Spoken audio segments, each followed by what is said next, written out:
there. You caught me. I'm busy looking for an interesting book to read. Here are so many to choose from. Well, I guess the title can be a bit of a help, or not. How do you decide which book to read?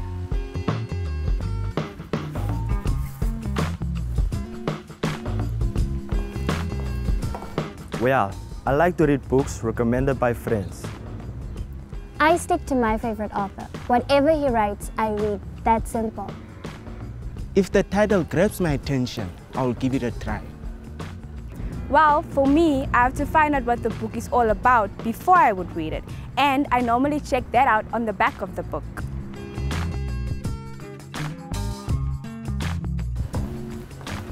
Welcome to Program 2 of our new JSC English Second Language video series from Namcol. Our lesson today is about literary genres. So, after watching this lesson, you should be able to understand and identify the title, setting, characters, and plot in literary works.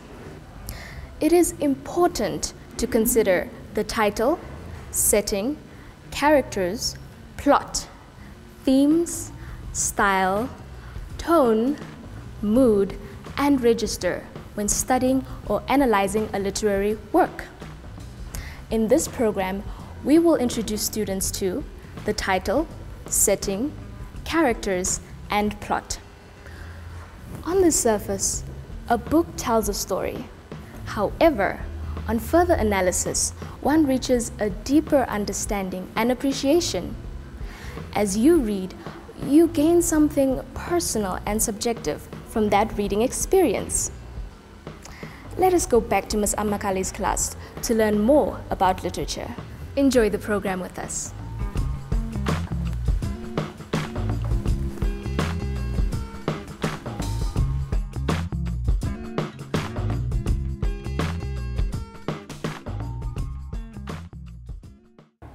Right, class. Today, we shall take a look at what are characters, events, and conflict situations. Please, miss. I think I have an idea of what characters are. They should be the people we read about in the story. Wow, you are getting the gist of literature terms. Now, in order to examine and understand literature work, you must be aware of the elements of literature in such a work. Thank you, miss. I am really trying. I would love to improve my English marks this time around. And I believe you will, because you have the right attitude. Now, let's look at the title, which basically sums up, introduces, and identifies a particular piece of work. It is the name given to a literary work. Who can give me an example of a title of a book you have read? The Other Persons. Yes, that is the title of the novel prescribed for your JSC examination. Another title? Anyone else? Lord of the Rings by J.R.R. Tolkien. That's a brilliant novel, and thank you for adding the author's name. Now, does anyone have an idea what the setting in a story is? No. No? Okay. The setting refers to the place and time in which the story occurs. You can know a setting of a story by looking at the names of places and people in a story. Some stories only have one setting, while others takes place across a wider range and across different cultures. So, in The Other Presents, the setting is in the traditional village of the Capri. Yes, and we can derive this by the names that the author uses of the characters. Sinvula, Masimanga, Kachana, and others, even though the author does not mention it. What is important to note is that the setting can also be in terms of time during which the story takes place and the actual geographic location where the story takes place. So basically, I need to ask myself where the story is taking place and when in order to find out the setting. This is the background against which the novel, short story, or play is set. Now, the setting provides the framework of the time and place. It establishes the context of work. You, as the reader, needs to identify the setting, which is achieved by direct information, and by language usage. This is often the key to identifying the themes, sub-themes, and characters. Mel, so what you're saying is that the setting can be the place where the story is taking place? That is correct.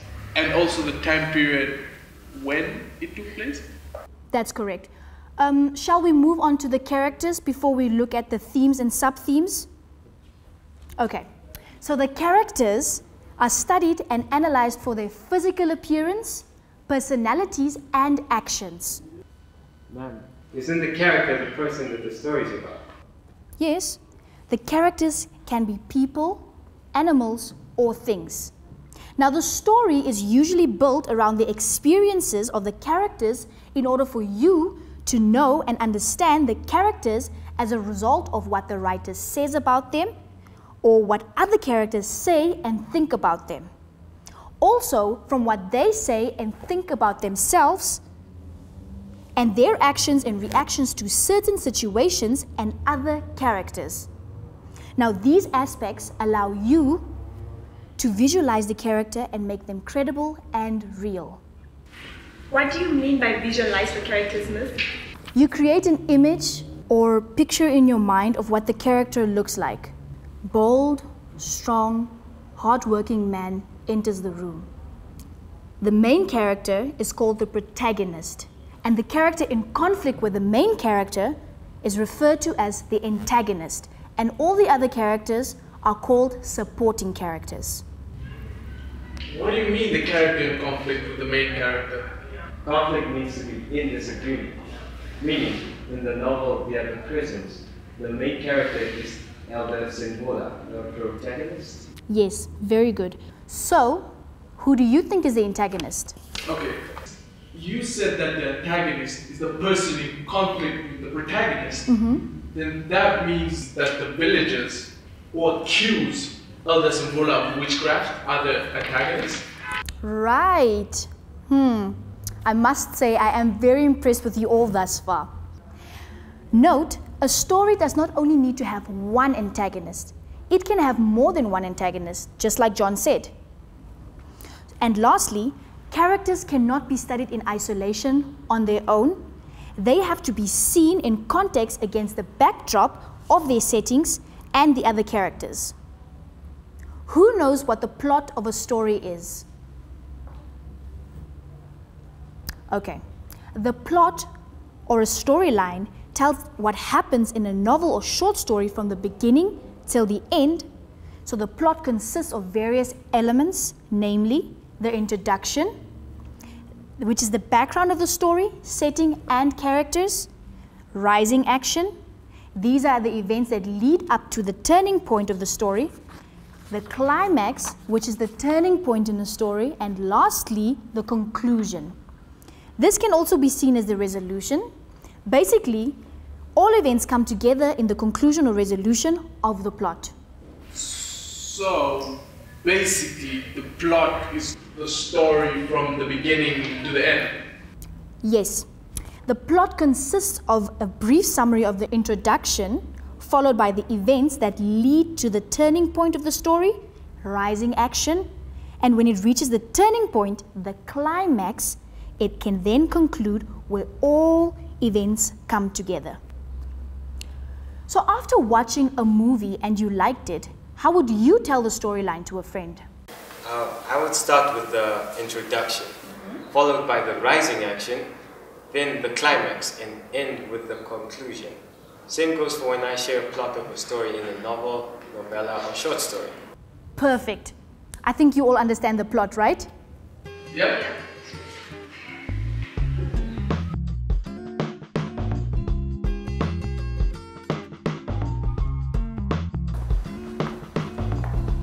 Shall we summarize what we've learned today? It is important to consider the title, setting, character, and plot when studying or analyzing a literary work. The title is the heading or name of a story. The setting is the time and place when a story happens, and the characters are the people we read about in stories. You may find it useful to make a list of characters as you encounter them while reading the story. The main character is called the protagonist, while the character in conflict with the main character is referred to as the antagonist, and all the others are called supporting characters. The plot or storyline tells what happens in the novel or short story from the beginning to the end. It consists of various elements, namely the introduction, which is the background of the story, setting, and characters, the rising action. These are the events that lead to the turning point in a story. The climax. This is the turning point in the story. And lastly, the conclusion. This can also be seen as the resolution. Basically, all the events come together in the resolution or conclusion of the plot. This concludes Program 2 in our 5-part series for JSC English Second Language for Grade 10. Please participate in our SMS competition. The rules are as follows. Send your SMS to the number 5003. In the message box under the number, type in the keyword for today's program, which is the word novel. Then identify the correct option, A, B, C, or D. Remember to choose only one answer, please. We have a prize for the winner. Here is the question. The time and place when and where a story takes place is A, the plot, B, the setting, C, the climax, or D, the rising action. Here is the question again. The time and place when and where a story takes place is called A, the plot, B, the setting, C, the climax, or D, the rising action. We're waiting for your SMS. Maybe you could be the lucky winner of our special prize. Please join us again for our next lesson. Until then, from all of us here at Namcol, goodbye and take care.